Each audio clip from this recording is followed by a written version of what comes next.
Greetings and salutations, everyone. I hope everyone is doing well today. Today, I am going to share with you some encounters and some theories and something that really ticks me off. Before we get into today's upload, though, a couple links. As you know, I rely on my Patreon, my PayPal, and my merch store to help the channel to continue to grow and go. Those links are in the description below. Also, Dogman, Frightening Encounters, Volume 1, 2, and 3, the audiobook version. Written by Tom Lyons, narrated and produced by me, Jeffrey Nadolny. They're available on Audible, Amazon, and iTunes. The links to those books are in the description as well. Now, everyone, I've taken enough of your time. Let's get on with today's upload. Shall we? Today's first part of the upload. Alright guys, if you've been with my channel for a while, and listened to all of my uploads, you will remember a upload that I did about a year, maybe a year and a half ago, when I talked strictly about my theories on the disappearances of Humboldt County. I had watched the movie Murder Mountain or Marijuana Mountain, I forget what it was. Not movie, docuseries, excuse me. And started thinking, went back, started doing some investigative little discoveries here and there, and pulled out some encounters. I had talked to a couple of people from that area and came to a conclusion that these marijuana farmers were not killing kids who were working for them, because if you're a marijuana farmer, back then it was illegal. Why bring attention? Actually, they didn't want the attention. They wanted just to grow their crops, sell their crops, and continue their lifestyle. So all through Humboldt County, there's missing people. I mean, gobs and gobs of it. And murdered people throughout the Emerald Triangle. And I did it was about an hour upload about disappearances and about my theory of how it was either a Dogman or a Sasquatch that was attacking these people who were working for marijuana farmers, and so on and so on. Well, about a month ago, I was watching something on Hulu, and up popped this show, an ad for a show that was coming out called Sasquatch. And right away, I wanted to see it, because they were talking about Humboldt County, the Emerald Triangle, which is Mendocino County, Humboldt County, and I think it's Trinity County or something like that. Yeah, I think, hang on, I'll tell you. Yeah, Trinity County. So I was like, wow, this guy's actually got the same idea I have. Well, come to find out, I watched the show last night, or today, however you want to look at it, and it was friggin' clickbait, because it was called Sasquatch. This guy was working on a pot farm in '93, and apparently there were some migrant Mexican workers up there that were slaughtered in a pot growing field. The field was kind of ripped apart. These guys were kind of ripped apart. Anyway, to make a long story maybe a little longer or shorter, who knows, I am going to have encounters though, so just stick with me. It's 3 episodes of, there's some good information. The guy actually did some investigative discovery. He talked to a couple of really good people. I'll leave it at that. I don't recommend watching the show because it's clickbait and it kind of pissed me off, actually. But there was some good shit in there. Needless to say, at the end of the third episode, it ends up being a setup. These two guys or three guys or whatever were slaughtered by local marijuana farmers, and it was made to look like Bigfoot. Of course, there's no police report. There's nothing this, nothing that. It's just hearsay. But this show led you through thinking possibly, hey, Sasquatch. And, there's some really weird parts to it. Just like, there's one in the second show that really just kind of like weirded me out. It had one of the guys from NTV in the back in the day interviewing somebody. It's just really odd. Some really odd stuff in it. But yeah, it's clickbait, and it really chapped my ass because I was looking forward to, actually someone having the same opinion I did, thinking, hey man, like, these are not missing 411s. These are savage animal Sasquatch cryptid attacks, man. These are Sasquatch, Dogman, something large, hairy, that lives in the woods and loves to kill people. Did. Needless to say, what a shit show it was. It's on Hulu. It's called Sasquatch. If you want to watch it, I'm warning you right now. It's clickbait. It is kind of good, but it's 3 episodes of just... there's some cliffhangers on there. No, there's not. But, I don't know. I'm going to leave it up to you guys to check out. Will I watch it again? No. Do I wish I'd watched it, or do I wish I didn't watch it? I'm in the middle on that one. Because, it was interesting for the first... 40 minutes until I figured out what exactly was going on, and that it was brought into clickbait. And I should have realized right in the very beginning when the guy was talking about being a investigative reporter, and wherever there's monsters, I will be there. And when he said that, ironically enough, human monster incidences were shown, like murders and stuff like that. So, but what I'm going to do today is I'm going to share with you some encounters, some actual real cryptid encounters from the Emerald Triangle. So, here we go. Mendocino County, 1976. I was deer hunting with some friends, and it was the end of the morning hunt, roughly 10 in the morning, when my friend and I were watching 2 doe struggle to climb a shale cliff. As we heard a lot of noise below in a wooded gully, a minute later we saw an elderly man climbing up a steep hill towards us. We waited for him to reach the top to see what he had seen in the morning of deer. When he reached us, we could see that he was very scared and pale. He could hardly talk. He was breathing so hard, but a couple of minutes he was able to tell us that he had just seen some sort of monster at the bottom of the gully. We looked at each other and smiled, trying not to laugh. And the guy got angry, saying he didn't care if we believed him or not. He knows what he saw, and it was huge. We still didn't believe him until he said, I paid $700 for my deer rifle 3 years ago, and I just dropped it and ran. Then we noticed that he didn't have his rifle, and the goosebumps hit both of us. The guy just kept walking down the old logging trail and left. My friend went down and found the guy's rifle. It was a beautiful Browning 30-06 with a scope. We looked for the guy's camp, but he apparently left. I believe this old man saw what he saw.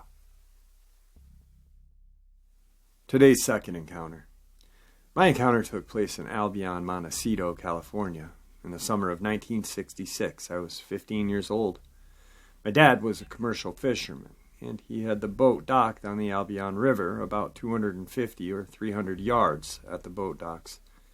We lived in Ukiah and came over to see my dad to bring supplies to him and visit, at least twice a week.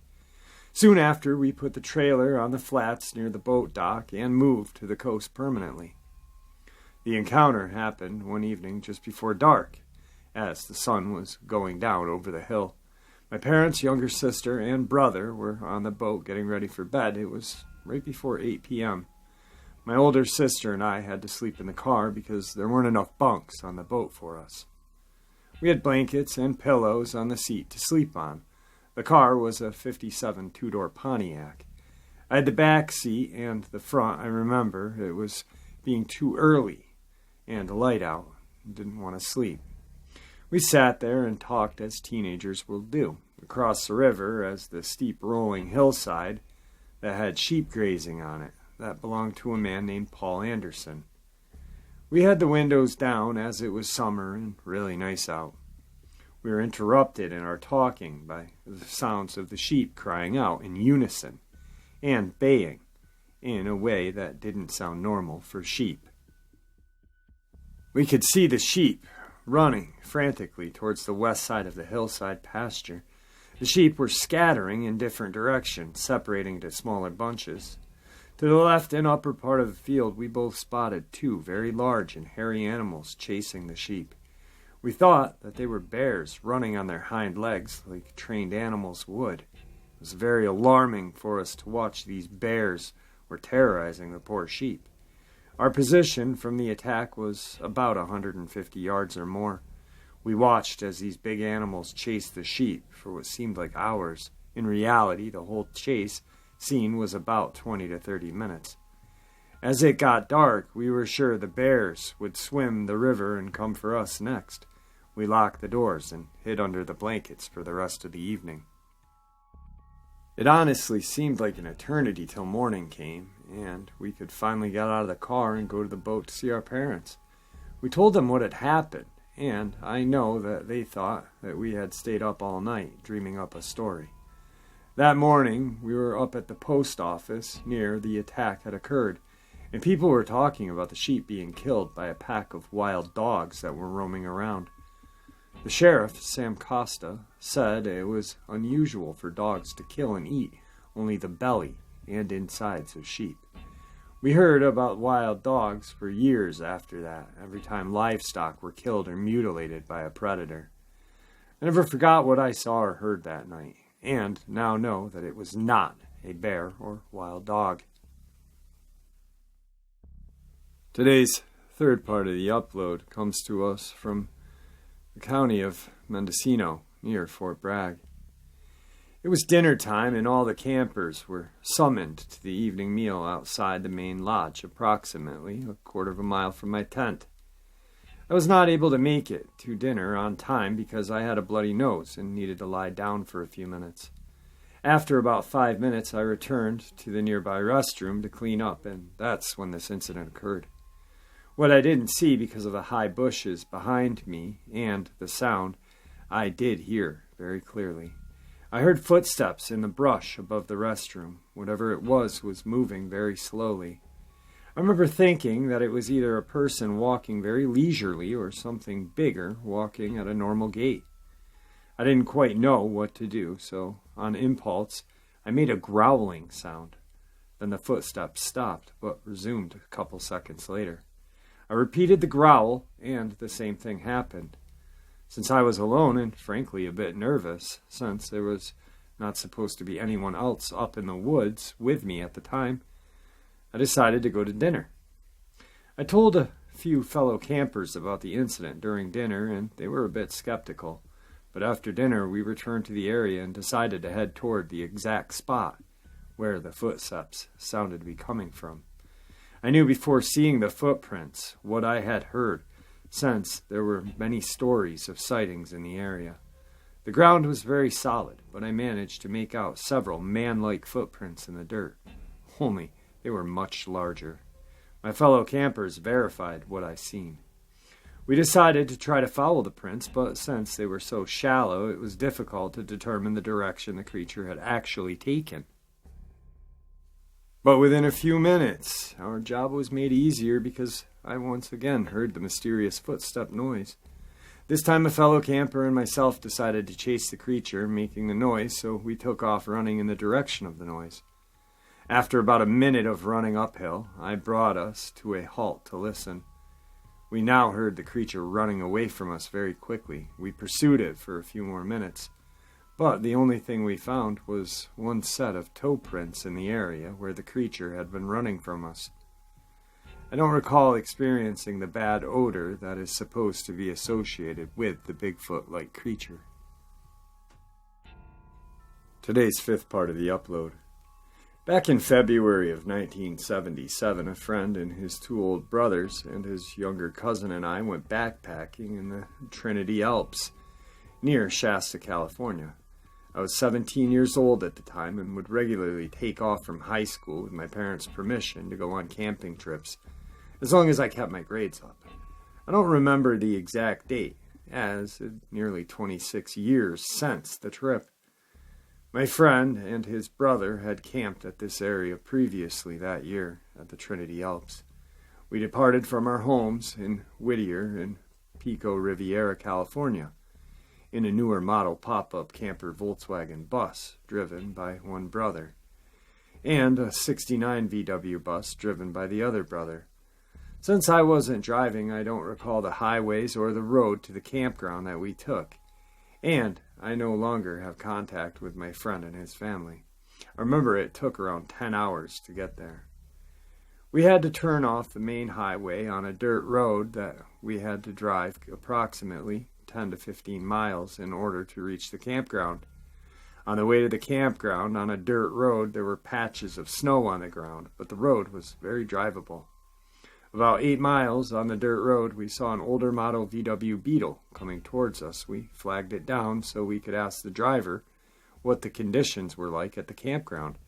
The driver was alone and appeared to be in his mid-20s. He had long hair and a beard and appeared to be very nervous and distracted when he spoke with us. He said that the fishing was good along the river, and that's about all I remember him saying besides good luck and for us to be careful before driving off. The whole conversation only took about 2 minutes. We continued on driving toward the campground, and I remember us kidding each other on how weird the guy acted, as if something had frightened him. When we got to the camping area, we saw where there were no other campers around and no sign of recent visitors. We set up camp by parking the 69 VW parallel to the river about 25 feet from the bank that led to the river, and by parking the other bus the other way about 20 feet away from the 69, with the fire ring being between both vehicles. The pop-up VW was parked with its rear bumper facing the base of the long hill and the front facing the river, about 45 feet from the river. The campground was in a very remote and densely forested area, nestled between large mountains in every direction. We set up camp and decided to go for a hike. We hiked for about 5 miles into a very primitive area along the trail that was hard to follow in some areas. After a while, we came upon an old cabin. The cabin appeared to be abandoned for some time by the shape it was in. One of the brothers was able to jimmy the door open, and we all went inside. There were a few old cans of food, a rusted old shotgun, old blankets, and an old gas lantern. There were rodent droppings throughout the cabin, and we figured that it was possibly used by seasonal hunters. So we closed up the cabin and continued our hike. It was getting late, so we decided to sleep under the stars that night instead of hiking back to our campground. I remember that it was one of the coldest nights I had ever been through, as my frozen boots that I had left outside of my tent attested to in the morning. We hiked back to our camp the next morning and prepared breakfast, and just kind of relaxed all day. Later in the afternoon, we took our guns out and had target practice on some tin cans. All night, we made a huge fire in the pit, listened to music on the tape deck, and talked about the day. We all headed for bed around 9:30, 10 o'clock. The cousin and I slept in the canvas pop-up top of the bus, while my friend and older of his two brothers slept below the fold-out bed. The other brother slept with his dog in the other bus. At around 10:30, I remember I was almost asleep when I heard a noise coming from far above us on the hill. I then heard something moving at a high rate of speed coming down the hill towards us. Suddenly, the whole bus started rocking back and forth from side to side. At one point, I thought it was going to tip over. I remember hanging on tight and then worrying that if the bus did roll over, that I may be crushed if the pop-up collapsed. So I dove for the floor of the bus, and a second later, the cousin landed on top of me. The bus stopped rocking suddenly, and I remember hearing over our screams a lot of noise just outside of the vehicle. We then heard yelling coming from the other brother in his bus and his dog barking crazily. We tried looking out the windshield and the side windows, but it was iced up and fogged up from the cold. In a second, it was dead quiet again. We rolled down the passenger side window and called out to the other brother and see if he was okay. He said that he was, and we all slowly got out of the bus. The brother in our bus grabbed his .44 mag and led the way out. The first thing I noticed was that all of our backpacks had been flung about the camp, and that my pack and the cousin's pack had been torn open, and the contents of our packs were strewn everywhere. We left everything where it was, and we all crammed into the pop-up bus for the rest of the night. Needless to say, we barely slept that night. The next morning, we cleaned the mess up outside and speculated on what could have attacked us. The whole attack only lasted minutes. We ruled out bear because there were no bear tracks, and a bear would have still been in the area. We climbed the hill behind our bus that I heard whatever it was had come after us, and I noticed long skid marks that started higher than I could climb. But I saw no footprints. I tried to match the stride of the skid marks coming down the hill, but couldn't because of the steepness of the hill and the space between the skid marks. So we went on with our day by preparing and eating breakfast and later going on a short hike and again shooting our guns at targets. I think that we were all a little edgy after the attack, and I know I kept looking around and over my shoulder whenever possible. Later that night, we again sat around the campfire and listened to music and talked. And again, we went to bed around the same time. We kept the same sleeping arrangements, and I remember being jumpy at every little sound I heard outside. Once again, I remember that I was almost asleep when again I heard the noise coming from high above us. I then heard something rolling down the hill towards us, and the back of our bus being hit by some large object. I remember all of us saying something like, "Oh no, not again." I then heard the same sounds as the night before coming fast at us from the hill. This time I didn't wait and I dove for the floor, and again the cousin landed on top of me. And once again the bus started rocking violently from side to side for about 30 seconds. My friend's brother had kept his .44 near him, and he was waving it around at the windows, and I remember thinking that one of us may get shot accidentally.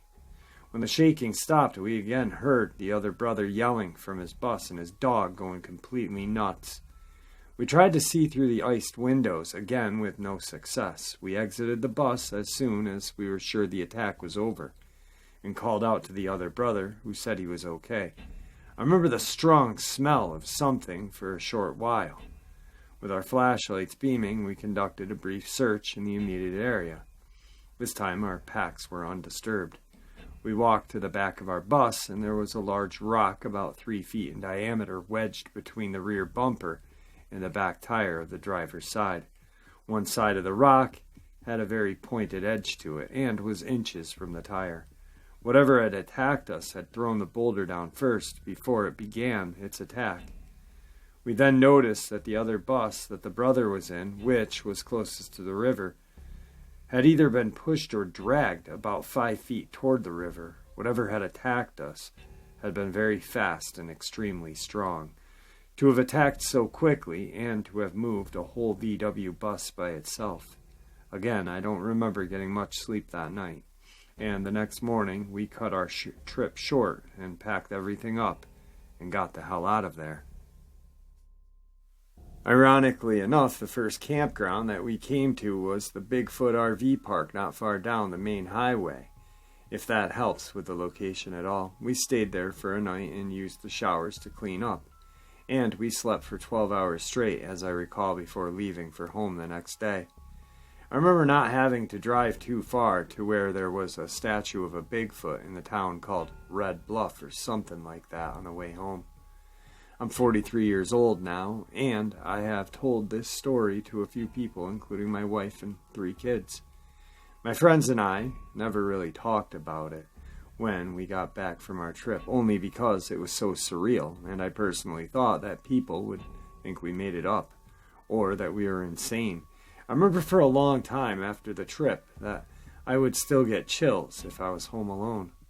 And I would think about the attacks. To this day, I really don't have any idea what was up there. I've thought about everything that could have been, including a crazy-looking guy we met on our way to the campground.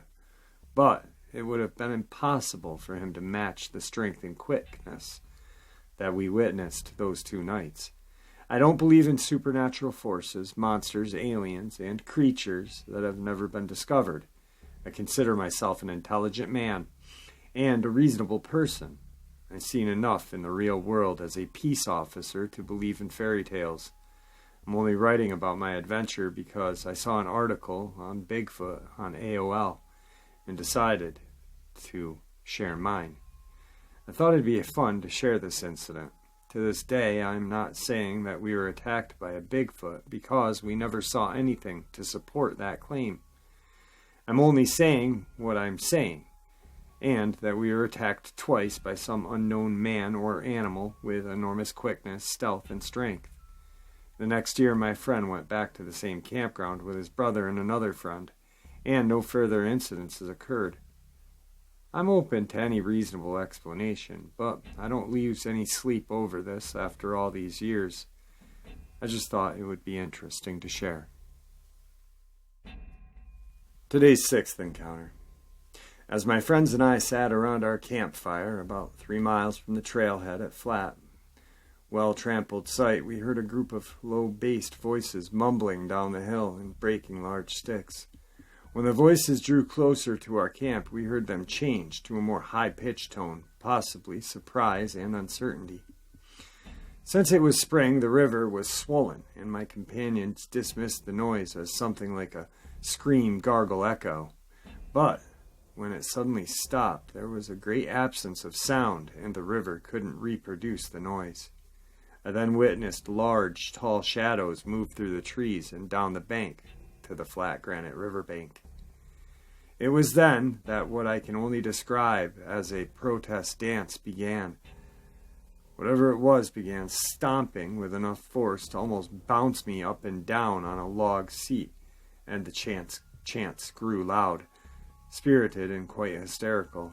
The seat I was on was a thick log supported on the other side, about 7 feet apart from other logs, that literally bounced when this protest dance began.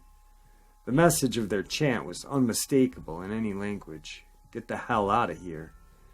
So much that I declared, whatever that is, doesn't want us here. Let's just pack up and go.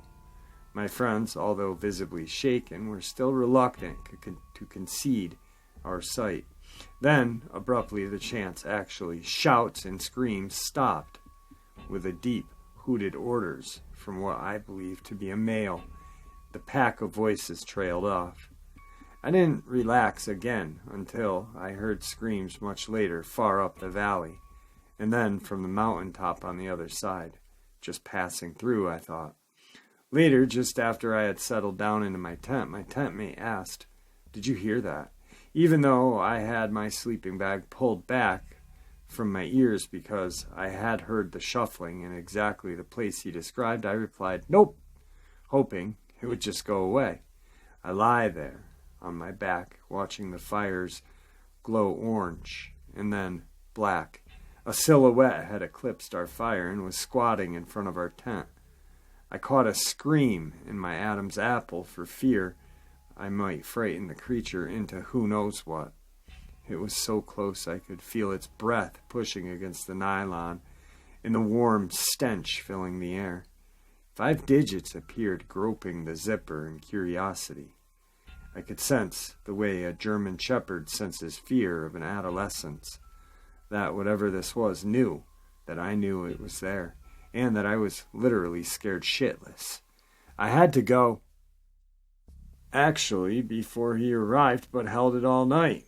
The shadow gave way to a familiar warm glow of the fire, just as it had arrived. In the morning, I actually found some hairs, thin black hairs with silver tips, and a few deep potholes on the trail that were pushed in by something heavy. Before this encounter, I was a skeptic. Now I feel Dr. Krent's idea of families is exactly what we encountered. I saw a documentary after the incident. I also feel I sensed the intelligence, compassion, and even mischievous sense of humor that these creatures possess. Please don't take this as a joke. At least I believe every word of what I said. Yes, I do kick myself for not collecting the hair, photographing the evidence, or even swallowing my fear and moving an inch to peek outside. I would like to say that I think it was a family of Sasquatch, possibly migrating. They were definitely communicating with each other, even if it was only grunts. They got their point across. Alright guys, I hope you enjoyed today's upload with some encounters from the Emerald Triangle. Just minus Humboldt County, because I've shared a lot of Humboldt County encounters. Like I said, the show is called Sasquatch. It's on Hulu. It is clickbait, but it's good, but it's not good. I don't know. You guys got to watch it yourself to decide that. You know, you may like it, you may not. But I warned you, or I gave you a good kind of description of what the show was about. But definitely clickbait, which led me on for, good 2 to 3 weeks because I was excited. It truly was. I'm a little pissed, actually. Not pissed, but perturbed, because I was like, wow, nobody's ever really talked about Dogman or Sasquatch attacks in Humboldt, Trinity, and Mendocino County. But yet now this guy is. And you can clearly see that, I don't know, you just got to watch it. If there's a couple places stateside that I could go, that would be one area to look for evidence. Of course, I would get permission from everyone up there because, there's actually a lot of the weed fields are owned or protected by the Hells Angels, I guess. But yeah, that would be an area I'd love to go in. Definitely love to go to Louisiana, all parts of that state, Texas. I don't know, maybe I'd take my 4-wheeler to just cruise around Texas rip through the fields or whatever. Florida, definitely swamp. I'd love to go check out some of the swamps there. Missouri, but actually, I would love to just set aside a full month to go and explore my backyard, the Adirondacks, and I definitely need a full month and maybe more too. But yeah, I'm just going to continue to do what I do, which is share stories, research attacks that are being covered up, and continue to interview people and just share as much as I can and have you guys come on and share your stuff, your encounters, your experiences with us, and just keep collecting these ideas and theories and stories, and one day maybe it'll all just come to fruition. I don't know. With that, guys, I'm going to bid you farewell. Thank you so much for always listening, and see ya!